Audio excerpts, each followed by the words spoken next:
everybody, welcome back to my channel. My name is Ariana for those of y'all that are new here, and for today's video I am going to be giving you all my ultimate 2026 book tour. I have a lot of books that I have both read and on my TBR, so I figured might as well go ahead and show you all how many books I own, because if I'm being fully honest with y'all, I have no idea how many books I have. First, let's start off by saying that I do not actually own a bookshelf, which I really want to, because I feel like a lot of my books that I have read are in here somewhere. Then my TBR, it's mostly in that general area back there. I'm scared. I feel like I'm just gonna have a mess in my room right now, but it's okay.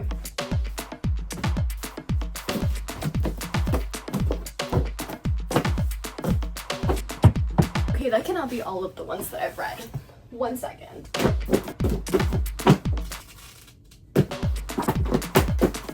I messed one up. Oh no.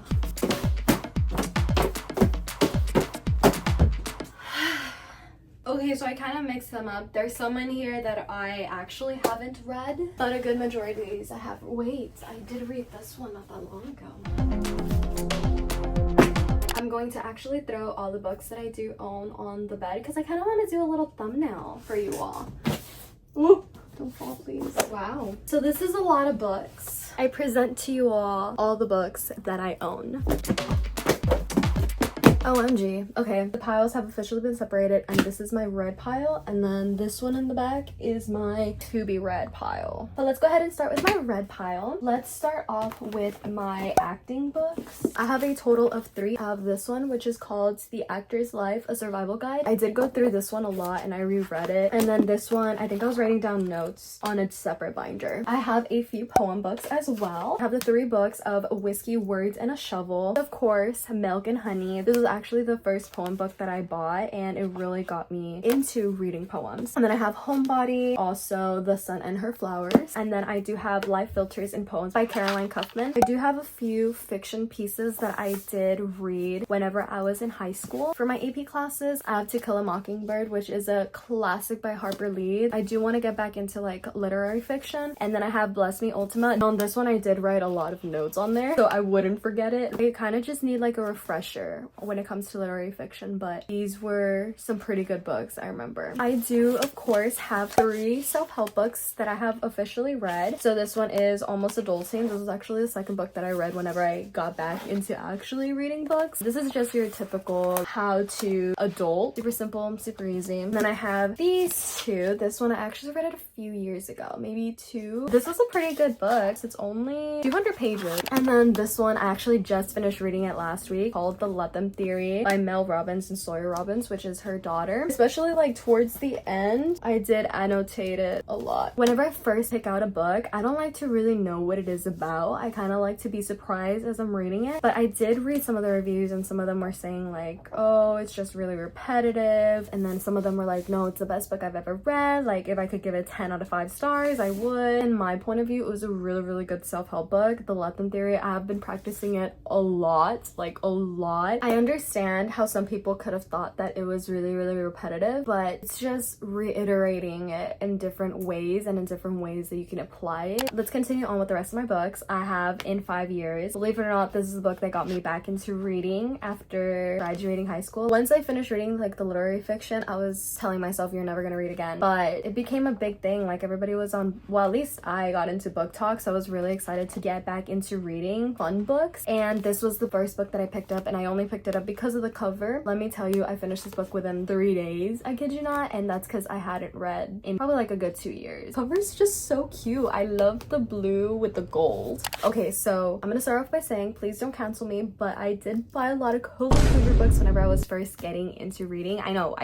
It's like a huge thing right now. I know everybody has like mixed emotions about it and stuff, but they were genuinely like quick reads. A lot of these books are over 250 pages, but they never really felt felt like they were that long. I have a total of 1, 2, 3, 4, 5, technically 6 Colleen Hoover books, but one of them, which is Ugly Love, I lent to one of my friends, so she's reading it right now. But I have It Ends With Us, It Starts With Us, I have Reminders of Him, November 9th, Verity, and then of course Ugly Love. Especially after all the backlash that happened with It Ends With Us, I really want to see how they portray the rest of the movies. I know for sure Reminders of Him and Verity are being turned into movies. I'm really excited to see how they're going to kind of switch things up a bit. I know Dakota Johnson is in one of them at the same time, so I really hope that they step it up and learn from all the mistakes that had happened with It Ends With Us. Personally, I cannot hate on them because they really did help me get back into reading itself, and it's something that I will be grateful for. Continuing on, I do have a lot of other authors that I do genuinely enjoy reading. Taylor Jenkins Reid, she is an amazing, incredible author. I have officially read 2 of her books. I had read this one first, which is The 7 Husbands, and I also read Malibu Rising, and both of these were super quick reads. They were so much fun. Before We Were Strangers, I kind of messed up the cover. Personally, I do not see a lot of people talking about it on BookTok, but if y'all are kind of looking for a second chance romance book, this is definitely one that I do recommend. So these are some 3 books that were not necessarily my favorites. Everybody talks about Emily Henry, but I felt like the whole time I just couldn't get into the storyline. I don't know if it was just dragging on too much from the beginning. When it actually came time to understand the plot, I was just kind of confused in a sense. Like, I never really fully got into it. I know Emily Henry does have a lot of books that she has written, so I don't know if maybe it was just Beach Read that I didn't enjoy. I don't know if it was the writing style. The Summer of Broken Rules, y'all are probably gonna hate me for this, but I DNF'd this. I literally left my bookmark here and I never came back to it. It looks like it's a pretty easy read, but I just couldn't get into it. I love the cover. I admire the cover so much, and I think this is like the reason that I bought the book, because of the cover. It's so gorgeous, and as you can see in the corners, it was traveling with me. Like, I was trying to really get into it. I had it in my backpack for the longest time, and every time I would try to get into it, but I just really, I could not. So that was that. And then I also have Just Haven't Met Yet. This one on my Goodreads, I think I rated it like a 2 or 3 out of stars, maybe 2.5. The cheat sheet, I think I rated this a 4 out of 5 stars if I remember correctly. It was pretty good.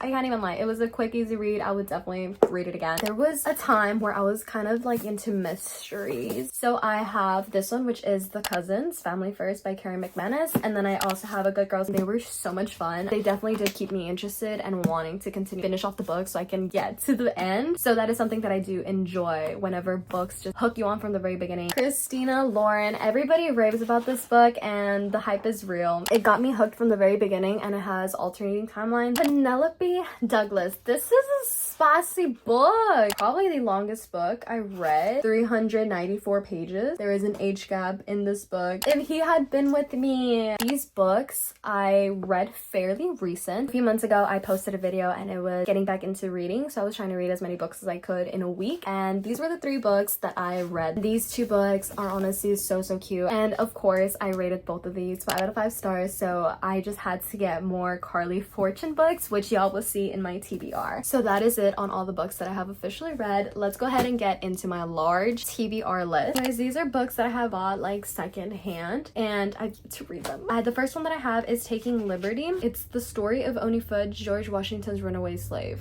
I have The Best of Me by Nicholas Spark, and then I have this one, Maybe We Should Hang Out Sometime. These are also books that I have had for a few years now. I have The List. Wait, oh yeah, I was about to say, I was like, I feel like I started this book but I never finished it. I got to page 140. My bookmark. The Memory Keeper's Daughter. I have had this one for a while too. Things Fall Apart. I have Since You've Been Gone. This one I bought like in middle school, high school. I never read it. I do have 2 self-help books or informational books. So I have Rich Dad Poor Dad, and then I do also have Atomic Habits. Like I told you all, I love Taylor Jenkins Reid writing style so much. So I do have 2 of her books. I have Daisy Jones and the Six, and I have Maybe in Another Life. Kind of started reading, but I got kind of thrown off because it was kind of like an interview style, and I was like, I don't really want to read that right now. Let me tell you all that I did see the series on Amazon Prime, and it is such a good series. Oh my gosh, I don't even want to say anything. I really want to try to compare like the similarities and the differences between the book and the series, so this is also something that I do want to try to read as soon as possible. Another series that I did see on Amazon Prime was We Were Liars by E. Lockhart, and this is probably the best series I have ever seen. It definitely kept me on my toes. Like, I wanted to keep watching it. So same thing, I really want to read the book to see what the similarities were, what the differences were, but regardless, like, I still kind of know the ending. So whenever I'm gonna be reading this book, I already know that it's gonna be like really emotional to say the least. And then obviously I had to buy the second part of the series, which is called Family of Liars. Well, it's actually the prequel. This is kind of like the kids, and then this is like the moms type of story. And they're barely gonna start filming season 2, which is gonna be like the prequel to the other one. So I really want to read this book before the series comes out, because I know that once the series comes out, I'm just gonna fly through it again the same way that I did with We Were Liars. Okay, I was about to say we're kind of getting towards the end, but no, we're not. Now that we're talking about like prequels and sequels, this is If Only I Had Told Her, which is the sequel to If He Had Been With Me. I need to really find time to read this. This is like almost 400 pages though, and whenever it's over 300, I get kind of scared in reading it. Like, I really need to be on my reading era in order to do that. So another sequel that I've yet to read is Good Girl, Bad Blood, which is the sequel to A Good Girl's Life. I do have another Colleen Hoover book in here. This is why I never read it, because it's bringing together beloved characters from the Hopeless series. And I don't have the Hopeless series or read the Hopeless series. So I bought it, but I was like, why did I even buy this? And it was $16. Y'all, it was $16 for this tiny little thing. And I can't even read it because I don't even know who these characters are. These books, I started reading them, but they weren't hooking me on from the very beginning. And I'll give them another shot, but probably whenever I'm like in my reading era again, like super into it. But I have these 3, which is They Both at the End, Spanish Love Deception, and The Love Hypothesis. I know that they're making a movie to this one, so I'm kind of excited, and I do want to read the book before I even see the movie. This is another sequel. It's The Housemaid Secret. I need to read this. I'm so excited. I think I might start reading this one first to get back like into fully reading, especially since it's a psychological suspense book, and I love psychological suspenses. I want to try to finish off all of these series before I start a new series, but I did still buy book 1 of the Twisted series. I've heard really mixed emotions about the series in general, so I don't know how I'm gonna feel about it. Like I told you all, I absolutely love Carley Fortune's writing style. This one I will wait to read it until the summer, but this summer will be different. I have 5 last books: Punk 57 by Penelope Douglas, The Midnight Library by Matt Hay, The Truth About the Accident by Nicole Trope, 5 Total Strangers by Natalie D. Richards, and the last book that I have is Abby Jimenez, Just for the Summer. This is also another summer book. Going to force myself to wait until the summer to read. But that is it for my 2026 book tour. I do still have 2 more books that are literally on the way. I need to stop buying books until I finish all of these. Hopefully I gave you all some pretty good recommendations, and I really hope that y'all enjoyed my book tour. But now that I'm finishing off this video, I am determined to read as many books as I possibly can the rest of this year. We'll be keeping you all updated on the books that I am reading, and hopefully later on this year I will make recommendations video on the books that I have read from this TBR. But thank you guys so much for watching. I really hope that y'all enjoyed. If you did, make sure to like, comment down below, and subscribe to my YouTube channel. Like I said, I am planning out so much content and so many videos for you all. I love you guys so much. Stay positive. And if you get to this part of the video, go ahead and comment down below the little book emoji so I know that y'all stayed until the very end. But I will definitely be seeing you all in the next one. Bye y'all.